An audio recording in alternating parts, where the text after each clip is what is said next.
Good morning, all. Good to see you back. And I don't know about you, but this spring forward thing is taking a toll.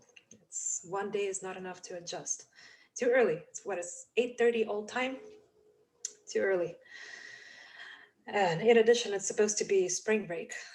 It's right around the time of the spring break, and I don't know about you, but my body tells me, "Yep, it's time for a spring break. All right, it's time for a break." But let's push forward just for a couple of more weeks, well, 4 more weeks until the real spring break, right? Let's see, it's 1, 2, 3, 4. Yeah, 4 weeks till the spring break, and then one more week of classes, and that's it. And there's it's final time. All right. Any questions about anything about the course so far?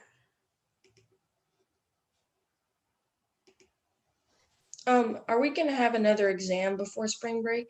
Yes, we will. We will have an exam just before the spring break, on Friday before the spring break. Okay. And it's going to cover the forces of evolution and ecology. Okay, and then a final after. And then a final, yes, as per schedule. I don't remember quite when the final is scheduled, but it was scheduled from 7 a.m. to 10 a.m. according to UCF's like single scheduling system. But we are not going to have it start at 7 a.m. We're going to have it start later. And it's going to be Okay. online, synchronous, the same kind of logistics that we've had so far. Okay, thank you very much. No problem, Madeline. Okay, I see something in chat. Okay. All right. Reminders. Quiz 8 is open and is due on March 19th. And quiz 9 opens right after, and it's going to be due. Oh, that's a typo here. It's not going to be due on Friday. It's going to be due on Wednesday, March 24th. Okay, so not Friday, Wednesday, March 24th. And we have a short participation assignment that is due today, focused on the material in today's lecture. Okay, so today I'm going to continue with the forces of evolutionary change. And with that, okay, let me see what I can do with my screen here because I have too much going on. All right, so natural selection, we talked about what it is during the last lecture, and today I'm just going to continue with natural selection and various aspects of it and some examples, okay? So natural selection eliminates poorly adapted phenotypes. And does anybody remember what a phenotype is? Physical appearance. Physical appearance, exactly right, Joshua. Thank you. So, phenotype is the observable trait that is caused by the underlying genotype. So, genotypes codes for phenotype. When genotype is expressed, it produces some phenotype, which is basically a physical appearance. So, as environmental conditions change, the phenotypes or physical appearance that natural selection favors will also change.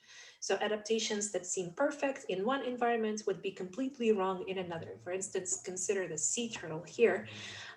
Their flippers and their body shape is great for moving around in the water. They're quite graceful and can be quite quick in the water. But when you observe them on the ground, they're very clumsy and slow, and it takes them a while to get from point A to point B. For instance, if you've ever been to the beach at night during the turtle nesting season, these huge like loggerhead turtles are beaching, right? They're getting on the beach, they're making their way very slowly up the beach to dig a hole to put the eggs in. And it takes them, geez, it takes them forever to get to the edge of the beach. And it takes them forever to get out. Once they're done laying eggs, it takes them forever to get back to the water. But once they hit the water, they're gone, like that. Okay. Um, so speaking of the changing environments, a couple of years ago, I think fall of 2019, we had the Hurricane Dorian, right? Was it fall 2019? It was, the years kind of blended together after the past year. So the hurricane swipes through the eastern Florida beaches, and it ruined quite a bit of, it washed away quite a bit of a beach in the turtle nesting areas. So a lot of turtle nests got washed out because it was before the time lots of eggs have hatched, but not all. So, can anybody kind of think and tell me what kind of traits, what kind of phenotypes would be preserved in the next generation of the turtles? So the turtles kind of they lay eggs in various spots on the beach. Okay, they lay eggs by digging. They first dig a hole in a sand to lay eggs with their hind flippers, and they eventually they go back into the water. So they lay eggs at various times during the season, starting from, well, they already started, and up until, I don't think they ever stop. I don't know, I see, in my department there's a, in the biology department there's a turtle lab, and they have a Twitter account, and they kind of report how many nests every month was recorded, and I don't think they ever stop reporting. So apparently turtles kind of lay eggs all the time. um, so back to my question, can anybody kind of guess what kind of traits, what kind of phenotypes would be passed on to the next generation of turtles after some catastrophic event like Hurricane Dorian, catastrophic for turtles?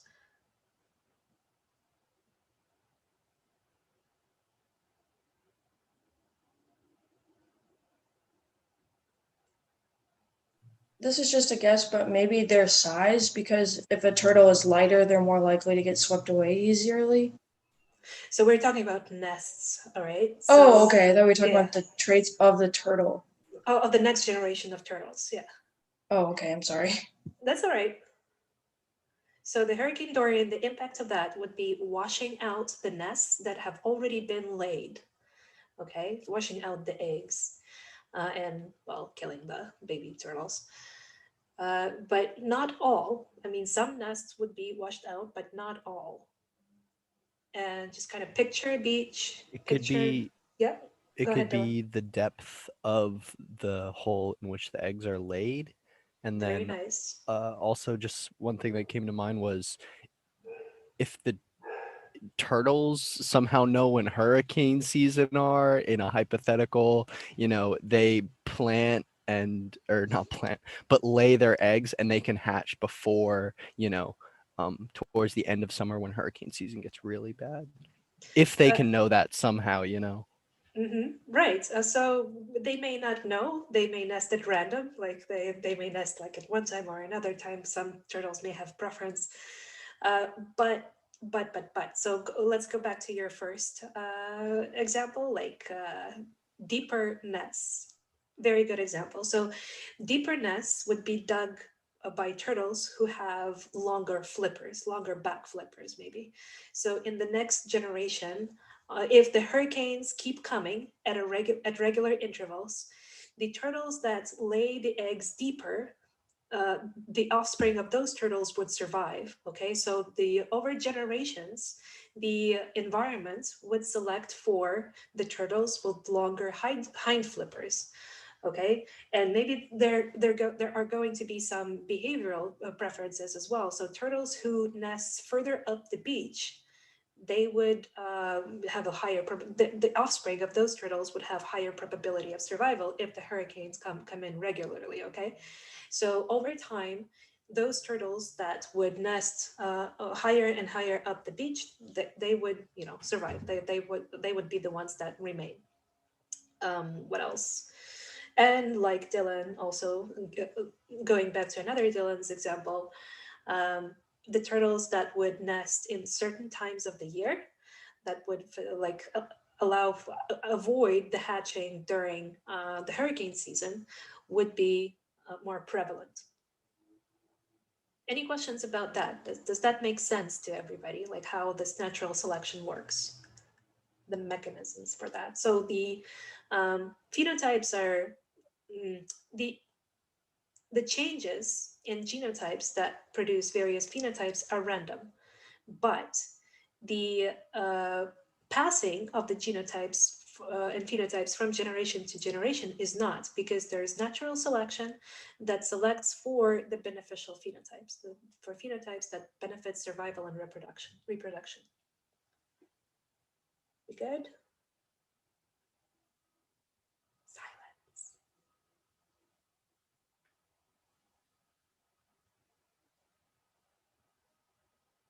I'm gonna assume we're good, and if not, just drop a question in chat, um, or schedule office hours with me to discuss in more detail. Okay, I'm moving on. So natural selection can eliminate the entire species. If the right alleles for a particular gene are not available at the right time, an environmental change may wipe out a species altogether. And the species shown below are now extinct. So this is a sea scorpion that became extinct about 250 million years ago. And this is a fossil, like it's an imprint of a dead scorpion, sea scorpion. And I've already shown you this picture before. This is petrified wood and this particular petrified wood was found in Arizona desert. And this particular species was that of a conifer. It was a coniferous tree, so needle leaf tree, but it's not existent anymore. And it's died out like to about 200 million years ago, back when Arizona desert was a rainforest. And does anybody know how would it be possible for Arizona desert to be a rainforest long, long, long time ago?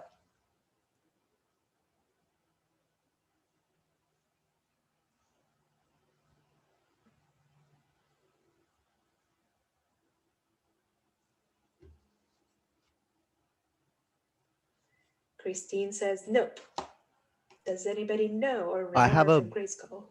I have a guess. Didn't the center of the United States used to have water run down through it? So wouldn't like the access to water and higher humidity be able to foster the nutrients for a forest? Good guess, Dylan, but not quite. Oh my God, you're in for some good piece of info. Okay. So long, long, long time ago, we didn't have continents like we do have now. So now we have like North America, South America, Eurasia, Australia, and Antarctica. So long, long, long, long, long time ago, they used to be not separated. It used to be one whole blob of land on Earth, and this blob of land was called Pangaea.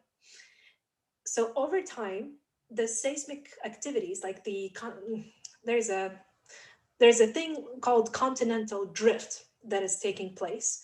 So this continental drift is the movement of the tectonic plates underlying the continents and the ocean as well. So over time, the continents, as we know them now, do not stay in place, they move. Okay, so that one blob of land called Pangaea, it gradually moved apart due to the movement of the underlying tectonic plates, and the various continents used to be in various geographic positions. So what is desert in Arizona now? It used to be located not at that latitude and longitude. It used to be located at a different latitude and longitude that now corresponds to the Amazon rainforest. So, and over time, the North American continent, it kind of drifted away from that latitude and longitude and into a different latitude and longitude, changing the climate. Like, if remember, the climate is different in different latitudes, in longitudes. For instance, at latitude of 0 degrees, it's basically tropical rainforest everywhere. But at latitude of, I think, 30 degrees or 50-ish degrees, it's a mixed climate. So depending on the location, it can be a desert or it can be a subtropical kind of climate.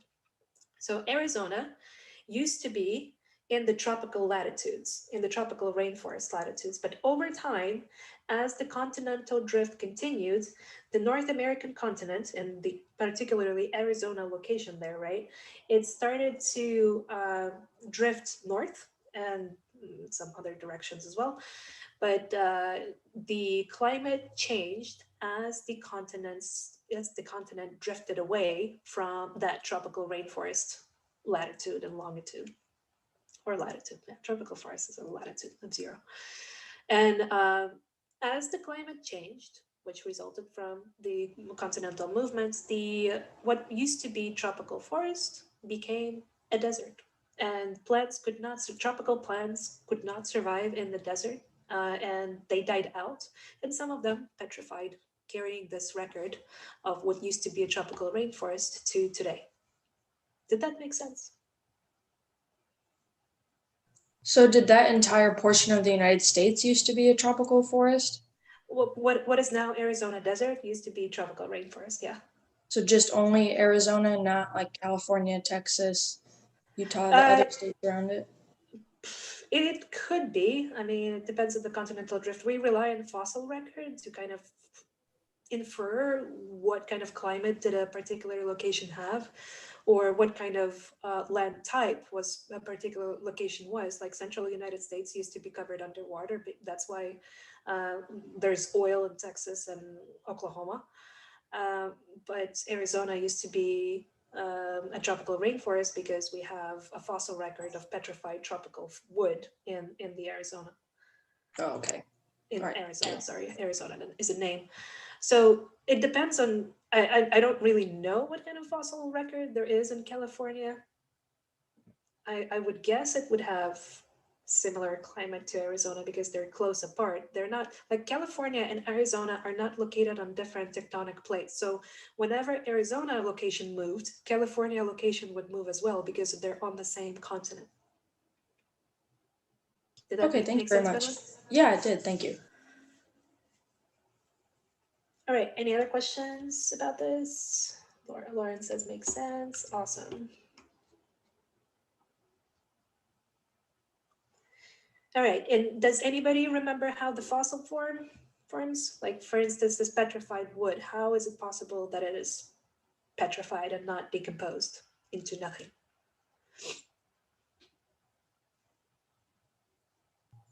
Doesn't it get encased with inorganic matter? Yes, Madeline, very good. So the wood had to fall into a lake or some sort of anoxic environment, oxygen poor environment. And so as the wood got buried, the water still flowed through the little bitty structures of wood, carrying away organic molecules and replacing them with inorganic stuff like silica or calcite or some other sort, any other sort of inorganic material that would not be decomposed. So the silica or calcite basically is the what this petrified wood is made of. It feels like a stone. It feels like, you know, a piece of earth rather than a living thing, living entity. All right, moving on. It's important to remember that evolution does not have a goal. Okay, many species evolved from simpler to more complex forms. However, it does not mean that natural selection leads to more perfect organisms. Um, so, for example, we have an orchid here that produces a particular kind of a pheromone or chemical that attracts a particular species of wasp. And it is tempting to kind of be in awe and attribute some sort of design aspect to it. Oh, this orchid is created especially for this kind of wasp because they work so well together. But it would be erroneous to do that. It would be incorrect way to view things because over time, remember the mutations in a particular genotype are or genome are random, and only the mutations that survive and pass to another generation, to the next generation, are preserved.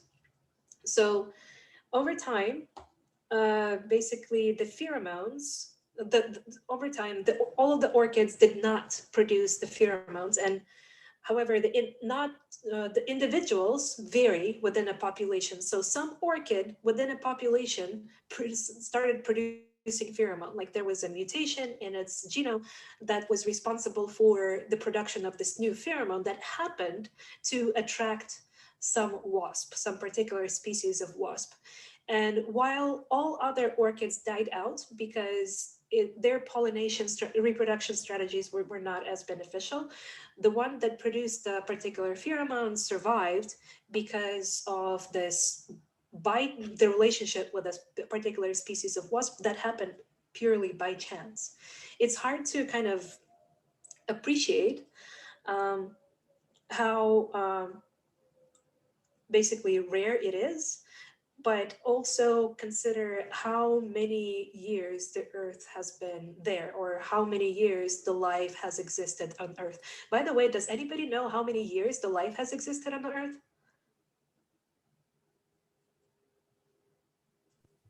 That is not a fun fact I have chosen to memorize, so no. All right, it's about 3.5 billions of years. So Earth has existed for about 4.5 billion of years, and life emerged like 1 billion years later, basically. So it's a tough number to visualize. Billion of years, like not million, billion of years. And it's a lot of time, okay? And over that much time, a lot of random stuff can happen and a lot of random mutations can be selected for. So once you try to visualize how much time that is, it kind of becomes more probable in your head that these, like the diversity of life we have now could result from, or has resulted from, various random mutations and natural selection for a particular one over time, particular ones over time. All right, so natural selection is often called survival of the fittest, but the phrase is not very accurate. Like and I'm saying that because in everyday language, the fittest is considered to be an individual in its best shape. Okay, but in evolutionary sense, the fitness refers to genetic contribution to the next generation. So the fitness of an individual is basically its ability to survive and survive long enough to reproduce and pass on its genes to the next generation. So the strategies for reproductive success are variable. For instance, these two plants are very different in their strategies of reproductive success. This plant is called an annual, and it's called an annual because it lives only for a year. And so it produces some offspring. It reproduces within the first few weeks of the start of the growing season. So it grows, it flowers, and it produces seeds, and then it dies. And during the next growing season, during the next year, their offspring emerge, reproduce within the few weeks, and die out. So this is kind of one strategy for reproduction. This plant has entirely different strategy, which might be considered less beneficial, but it works. It's considered also fit because it works. So this plant is called the redwood. Lots of them in California coast. Especially around San Francisco area, there's a park, I believe, that has lots of old redwoods. They grow for a lot of years. They grow to be very, very old, and very, very tall, and very, very huge in diameter. Like you cannot really appreciate it. Like look up the pictures of redwoods, like people standing by the redwoods. It's pretty amazing how big they get. Um, so the redwood strategy, it may take centuries to reproduce. Like it may take century for a redwood tree to produce an offspring.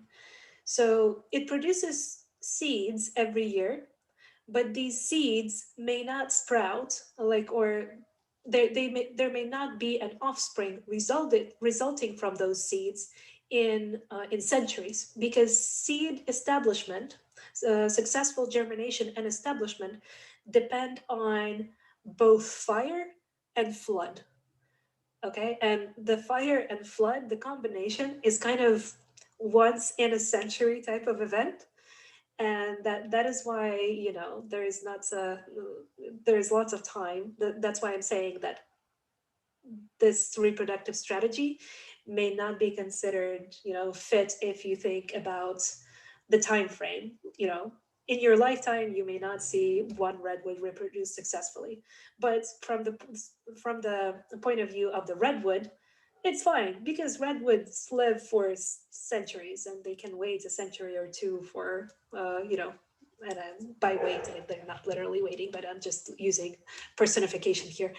They can afford kind of wasting a century or two in order to reproduce.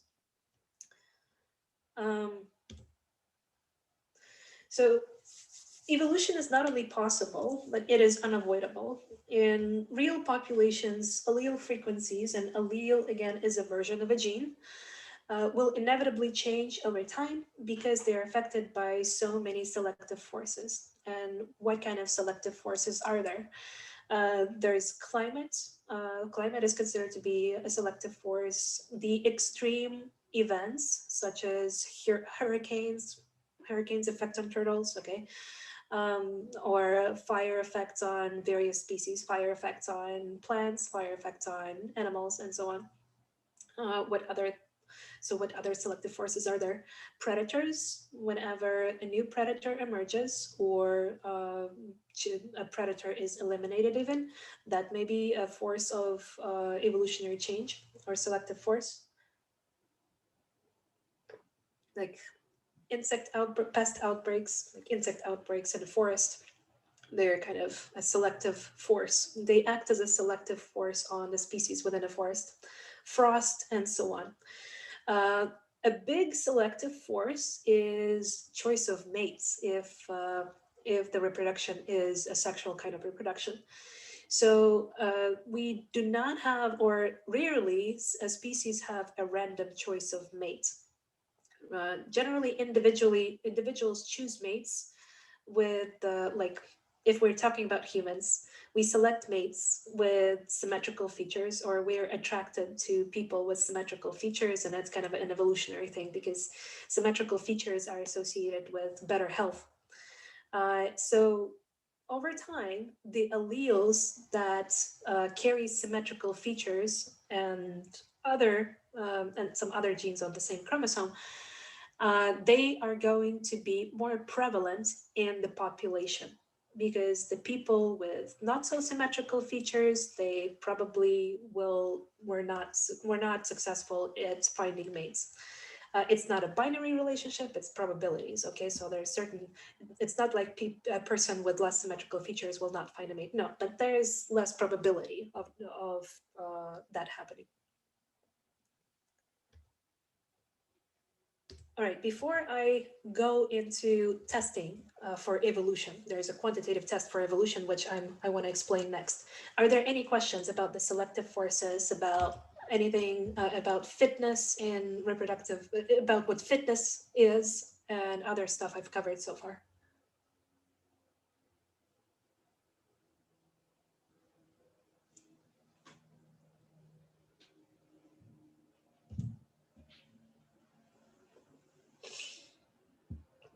Right. So scientists can test whether evolution is occurring or not. And this test is going to be performed relative to some theoretical equilibrium of the prevalence of alleles within a population. This theoretical equilibrium of alleles within a population is called a Hardy-Weinberg equilibrium, and it's rarely happening, like it's rarely true, but it's a theoretical situation where evolution does not occur. So in the Hardy-Weinberg equilibrium, it's a theoretical situation when evolution does not occur for sure.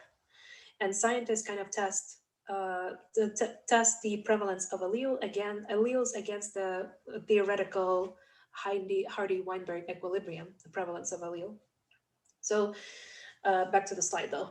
Scientists test evolution and measure whether allele frequencies do or do not change from one generation to the next. And in this hypothetical, so consider this hypothetical population of ferrets here. They have imagine they have two alleles for the same gene that encodes the color of the coat. We have brown coat and we have tan coat. Okay, the allele that is dominant is going to be the one that encodes that is expressed as brown coat, and it's going to be a capital D.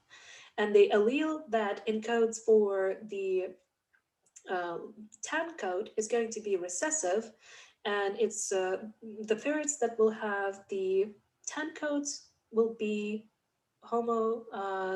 homozygous recessive. So they will need to have two recessive alleles in order to express it, in order to have the light coat. So a gene that encodes for a coat has two alleles, and we can calculate if we examine all of the population of the ferrets here, we can calculate the prevalence or the frequency of the dominant allele and the recessive allele. So it would be literally counting how many capital D's are there and dividing that the number of capital D's by the total number of alleles. So to avoid counting in real time, I already kind of looked what kind of prevalence, what prevalence is for the capital D and what prevalence is for the lowercase d. So within the population, the prevalence of the capital D is 60%. So 60% of all alleles are the alleles that encode for the brown coat in ferrets. And correspondingly, it's easy to calculate how prevalent are the lowercase d or alleles that encode for a tan coat. So the prevalence of the alleles that encode for a tan coat would be 1 minus 0.6 because there are only two alleles that encode the fur coat. So 1 minus 0.6, it would be 0.4. 40% of all alleles in the population encode for the tan coat or lighter coat. Okay. So are there any questions about how to calculate the prevalence of the alleles within the population?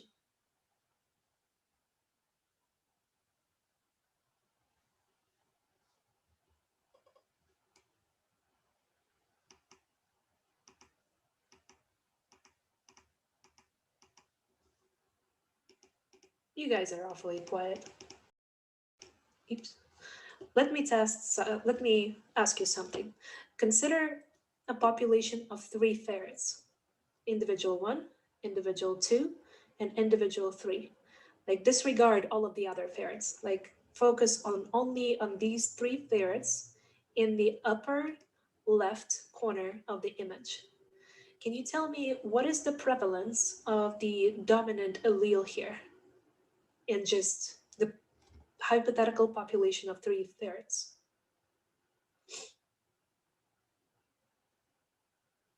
Would it be 100% since they all have capital D? Do all of them have the capital D? It's well, no, not all of them.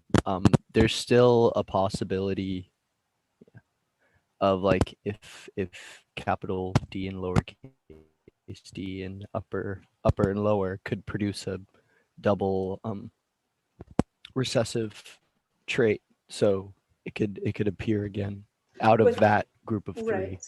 So what is the prevalence of the dominant allele?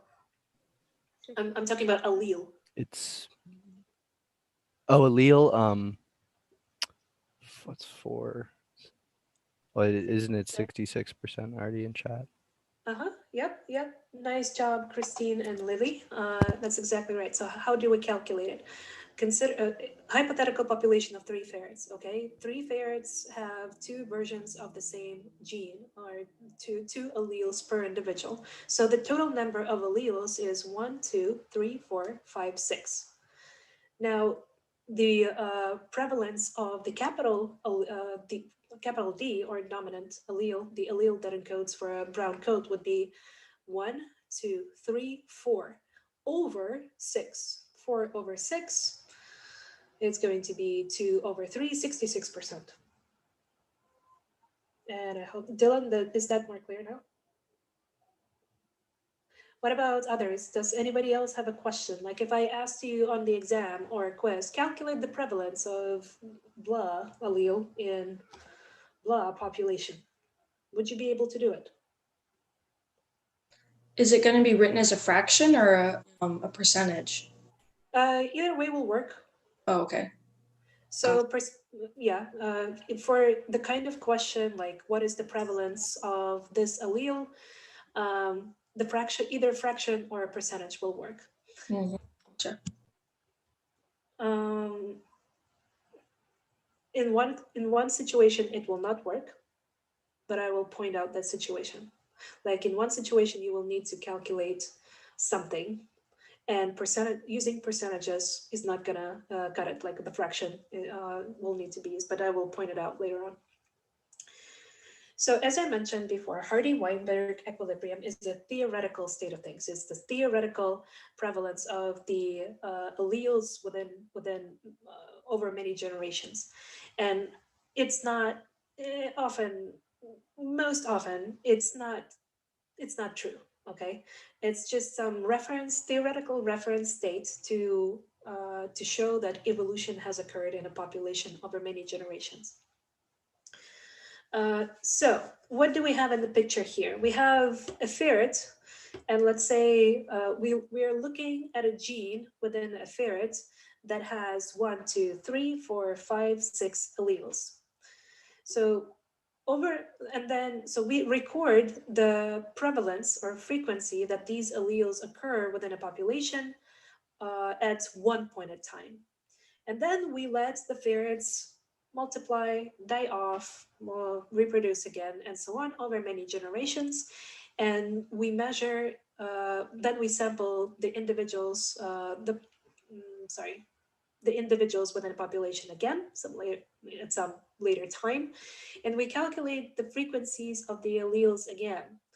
And if the frequencies of the alleles within the same genotype is the same, like 100 years later, the population is considered to be at equilibrium, specifically Hardy-Weinberg equilibrium. Evolution has not occurred, or did not occur. Sorry, got my tenses mixed up. So there have to be certain conditions for the Hardy-Weinberg equilibrium to occur. And these conditions are random mating. There has to be no selection of mates. There has to be no migration of individuals from or between the populations, between different populations. There has to be no genetic drift, and I will go over in each individual one in detail in the further slides. There have to be no mutations or natural selections within the population. Okay, so the alleles that we started with have to be preserved later. So no mutation or natural selection.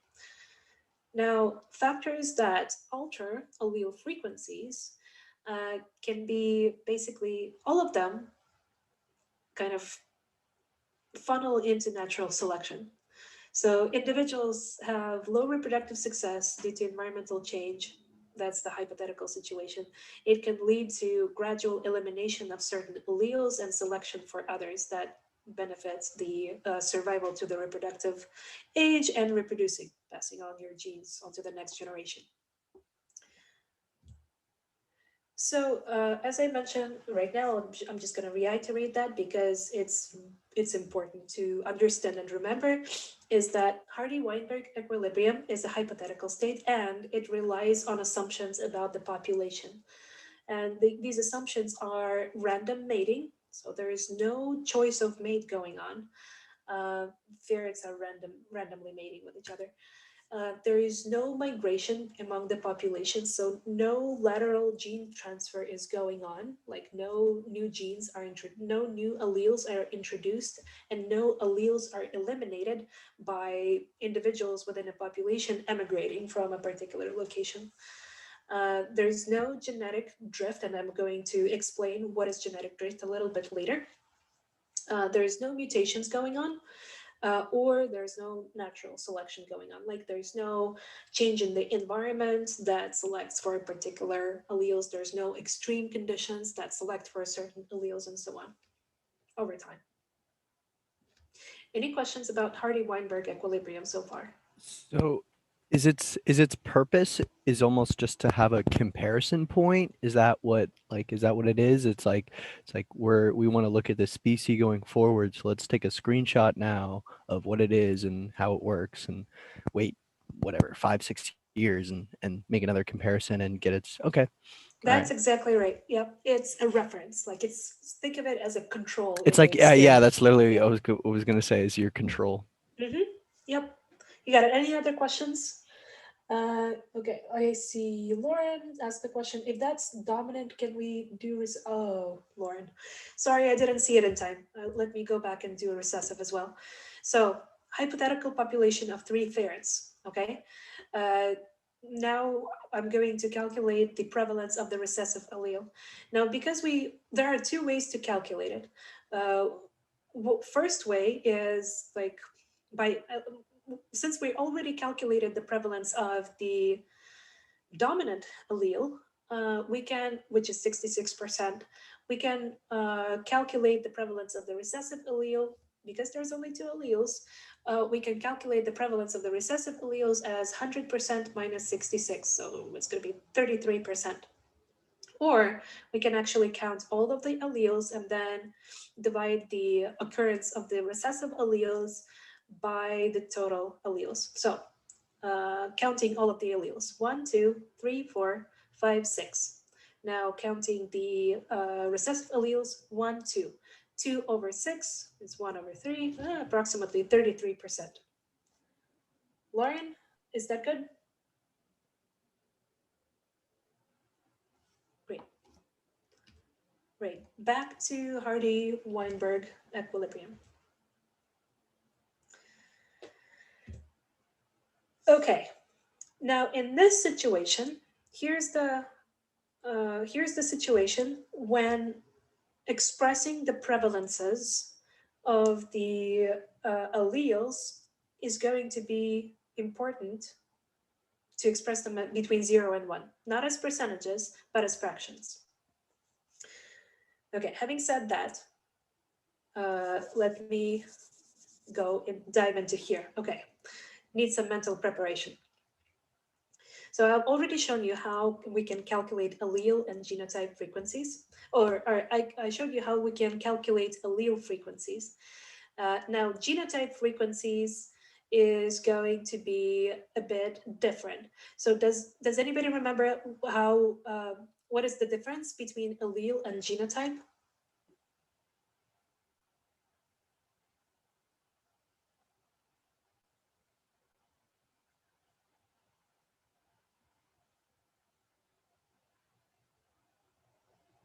Okay, we're going to take it slow here. So allele is a version of a gene, right? Genotype is the collection of all of the alleles for a particular gene. So in this case, in the case of the ferrets and their fur and the color of their fur, the allele is either capital D or lowercase d, okay? Those are the 2 versions of a gene. The genotype is the collection of the alleles for the particular gene in an individual. So double D is the genotype. Heterozygous individual genotype, heterozygous individual is or if you have capital D allele and lowercase d allele, that's going to be a genotype. Farouk, that's exactly right. So Farouk in chat dropped a line that genotype is both alleles. That's exactly right. Okay, So allele frequencies can be calculated by, well, I showed you how to calculate the allele frequencies. Now, genotype frequencies are going to be calculated using the Punnett square. So I already showed you before how we calculate the basically probability of having a homozygous individual and heterozygous individual and homozygous dominant and homozygous recessive individual. Uh, Now we can we can use these Punnett squares to calculate the frequencies of the genotype once we know the frequencies of the particular alleles within a population. So let's say the frequency within a population, the frequency of the capital D allele is 0.6. The frequency of the lowercase d allele, encoding for TANFR, is going to be 0.4.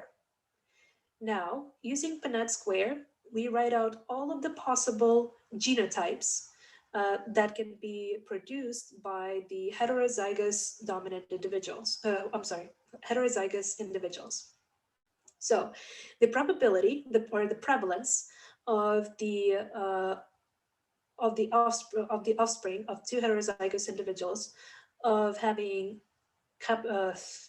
of being homozygous dominant for dark fur is going to be 0.36 or 36%. And to calculate that, we just multiply the prevalence of the dark fur by the prevalence of the allele encoding for the dark fur, or 0.6 times 0.6, or 0.6 squared, is equal to 0.36. Now the prevalence of the heterozygous individual would be, actually, there would be 2 times these guys. Anyways, let's see. The probability of this heterozygous individual would be 0.6 times 0.4, or the prevalence of the allele that codes for the dark fur times the prevalence of the allele encoding for the tan fur. And 0.6 times 0.4 is going to be 0.24. And now we're doing the same thing for, again, because there's going to be, in the Punnett square, we write out some genotypes twice.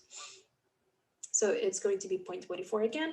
And finally, the prevalence of the homozygous recessive individuals will be the prevalence of the lowercase d allele times the prevalence of the lowercase d allele within a population, or 0.4 squared is going to be 0.16. Now, you can either you can either calculate the prevalence of the genotypes using a Punnett square, or you can use this formula here. So P and Q stand for two alleles within a genotype. So, and the prevalences are calculated as P squared plus 2PQ plus Q squared. So P squared is going to be a frequency of the homozygous dominant genotype. 2 times PQ is the frequency of the heterozygous genotype, or basically the sum of this one and this one. And finally, Q squared is going to be the frequency of the homozygous recessive genotype. All right, so you can either write out the Punnett square and calculate the prevalence of the genotypes this way, or you can use the formula here and calculate the frequencies of the genotypes like that. All right, so at first glance, lots of math, but it's kind of grade school math level. It's not too too complex, at least not in my opinion. But then again, my major is kind of my major research direction is using math. So ask me questions, guys. What is confusing about this?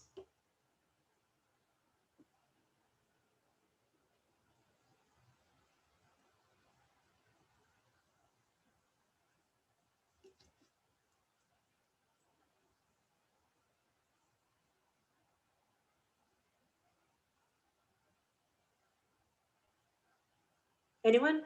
Questions about Okay, excellent. Austin does not find it confusing.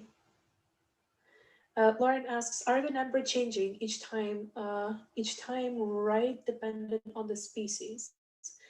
Um, the numbers are all of the numbers are stemming from point 0.6 and point 0.4, which is some theoretical number that we chose based on the example. So um, point 0.6, the prevalence of the dominant allele is going to be 60%. The prevalence of the recessive allele is going to be 40%. And based on these two prevalences, we can calculate the theoretical prevalences of the genotype frequencies under the assumption of Hardy-Weinberg equilibrium.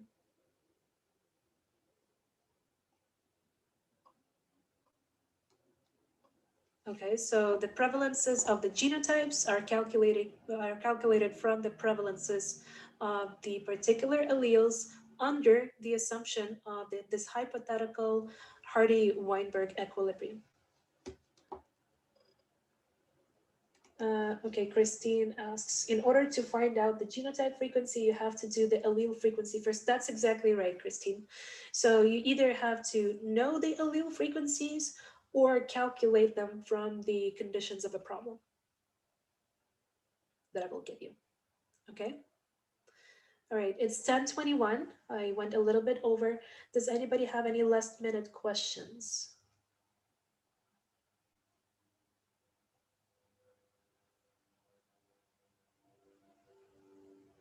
All right, guys, thanks for joining in, and I'll see you again on Wednesday. Don't forget about the participation exercise for today.